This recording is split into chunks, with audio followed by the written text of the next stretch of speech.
Hello అండి, welcome back to Venice kitchen. ఈరోజు వీడియోలో అన్నం, చపాతీ, పూరి ఇలా దేంట్లోకైనా తీసుకొని ఇలా శనగపప్పుతోటి మసాలా కూరను ప్రిపేర్ చేద్దామండి. ఈ కూర చివరిలో ఒక ప్రత్యేకమైన పోపును వేస్తాము. దానివలన అసలు ఈ కూర ఎంత తీసుకున్నా కూడా గ్యాస్ట్రిక్ ప్రాబ్లం అనే సమస్య ఉండదు. రుచి అయితే కారం కారంగా అద్భుతంగా ఉంటుంది. మీరు కూడా తప్పకుండా ట్రై చేయండి. ఈ కర్రీని ప్రిపేర్ చేయడం కోసం ముందుగా ఒక బౌల్లోకి 1 కప్పు వరకు శనగపప్పును తీసుకోవాలి. ఈ శనగపప్పును వాటర్ తోటి 2-3 సార్లు క్లీన్ చేసుకున్న తర్వాత తిరిగి నీళ్లు పోసుకుని 2 గంటల పాటు నానబెట్టుకోండి. మీ దగ్గర ఎక్కువ టైం లేకపోయినట్లయితే వేడి నీళ్లు పోసుకుని ఒక 45 నిమిషాల పాటు నానబెట్టుకున్నా సరిపోతుంది. శనగపప్పు క్వాంటిటీ వచ్చేసరికి గ్రామ్స్లో చెప్పాలంటే 200 గ్రాముల దాకా ఉంటుంది. నేను 2 గంటల పాటు నానబెట్టుకున్నానండి. 2 గంటల తర్వాత మీకు ఇక్కడ చూపిస్తున్నాను చూడండి. శనగపప్పు చక్కగా నానిపోయి ఉంటుంది. ఇప్పుడు ఈ శనగపప్పు నుండి వాటర్ మొత్తాన్ని తీసేసుకుని ఒక కుక్కర్లోకి వేసుకోండి. ఏ కప్పుతో అయితే శనగపప్పును తీసుకున్నారో అదే కప్పుతో 2 కప్పుల నీళ్ళను కూడా వేసుకోండి. ఇందులోనే ఒక హాఫ్ టీ స్పూన్ వరకు పసుపు, 1 టీ స్పూన్ వరకు ఉప్పును కూడా వేసుకుని అంతా బాగా కలుపుకుని మూత పెట్టుకుని విజిల్ కూడా పెట్టుకుని మీడియం ఫ్లేమ్లో 3 విజిల్స్ వచ్చేంత వరకు ఉడికించుకోవాలి. శనగపప్పును కొద్దిసేపు నానబెట్టుకున్నాం కాబట్టి 3 విజిల్స్కే చక్కగా ఉడికిపోతుందండి. ఒకవేళ నానబెట్టకపోయినట్లయితే 5-6 విజిల్స్ వచ్చిన తర్వాత కూడా కొంచెం పలుకుగా అనిపిస్తుంది. నానబెట్టుకుని ఉడికించుకుంటే ఇలా 3 విజిల్స్కే చక్కగా ఉడికిపోతుంది. ఇలా ఉడికించుకున్న ఈ శనగపప్పును పక్కన పెట్టుకోండి.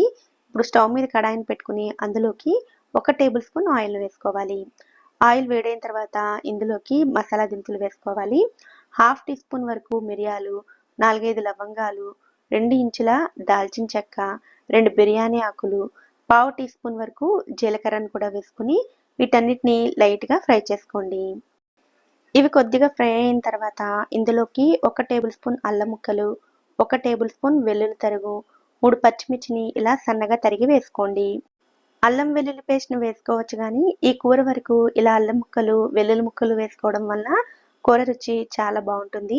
అలాగే పచ్చిమిర్చిని ఇలా సన్నగా తరిగి వేసుకోవడం వల్ల కారం కూరకు చక్కగా పట్టుకుంటుంది. ఇవి కొద్దిగా ఫ్రై అయిన తర్వాత ఇందులోకి 2 మీడియం సైజ్ ఉల్లిపాయలను ఇలా చిన్న ముక్కలుగా కట్ చేసుకుని వేసుకోండి. ఈ ఉల్లిపాయలను సాఫ్ట్గా అయ్యేంతవరకు ఫ్రై చేసుకోవాలి. తర్వాత ఇందులోకి ఒక బాగా పండిన టమాటా ముక్కలను వేసుకోవాలి. ఇందులోకి పసుపు, ఉప్పును కూడా వేసుకోవాలి. శనగపప్పును ఉడికించుకునేటప్పుడు పసుపు, ఉప్పు వేసుకున్నాం కాబట్టి చూసుకుని వేసుకోండి.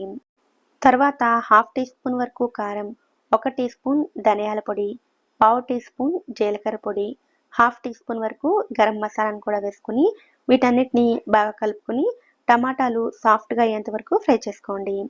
టమాటాలు ఇలా సాఫ్ట్గా అయిన తర్వాత ఇందులోకి ముందుగా ఉడికించుకున్న శనగపప్పును నీళ్లతో సహా వేసుకోవాలి. ఈ శనగపప్పుతో పాటుగా సన్నగా తరిగిన కొత్తిమీరను కూడా ఒక గుప్పెడి వరకు వేసుకుని అంతా బాగా కలుపుకోండి. ఈ శనగపప్పును ఆల్రెడీ ఉడికించుకున్నాం కాబట్టి ఎక్కువసేపు ఉడికించాల్సిన అవసరం లేదండి.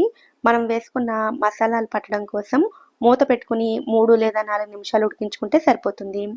ఇది ఉడికేలోపు మరొక స్టవ్ మీద చిన్న ప్యాన్ పెట్టుకుని అందులోకి 2 టేబుల్ స్పూన్ల నెయ్యి, 1 టేబుల్ స్పూన్ నూనె వేసుకోవాలి. నెయ్యి అంతా కరిగి వేడైన తర్వాత ఇందులోకి హాఫ్ టీ స్పూన్ వరకు జీలకర్ర, హాఫ్ టీ స్పూన్ ఇంగువ, 2 ఎండుమిర్చిని కూడా వేసుకుని వీటిని బాగా ఫ్రై చేసుకోండి. ఇవి ఫ్రై అయిన తర్వాత స్టవ్ ఆఫ్ చేసుకుని 1 టీ స్పూన్ వరకు కారాన్ని వేసుకోండి. స్టవ్ ఆన్లో ఉండగా కారం వేసినట్లయితే వేడికి ఎక్కువగా వేగిపోయి కారం రంగు మారిపోతుంది. ఇలా ఫ్రై చేసుకున్న ఈ పోపును ముందుగా ఉడికించుకుంటున్న కూరలోకి వేసుకోవాలి. ఇలా జీలకర్ర, ఇంగువను నేతితో వేయించుకుని కూరలో వేసుకోవడం వల్ల గ్యాస్ట్రిక్ ప్రాబ్లమ్స్ అనేవి రాకుండా ఉంటాయి.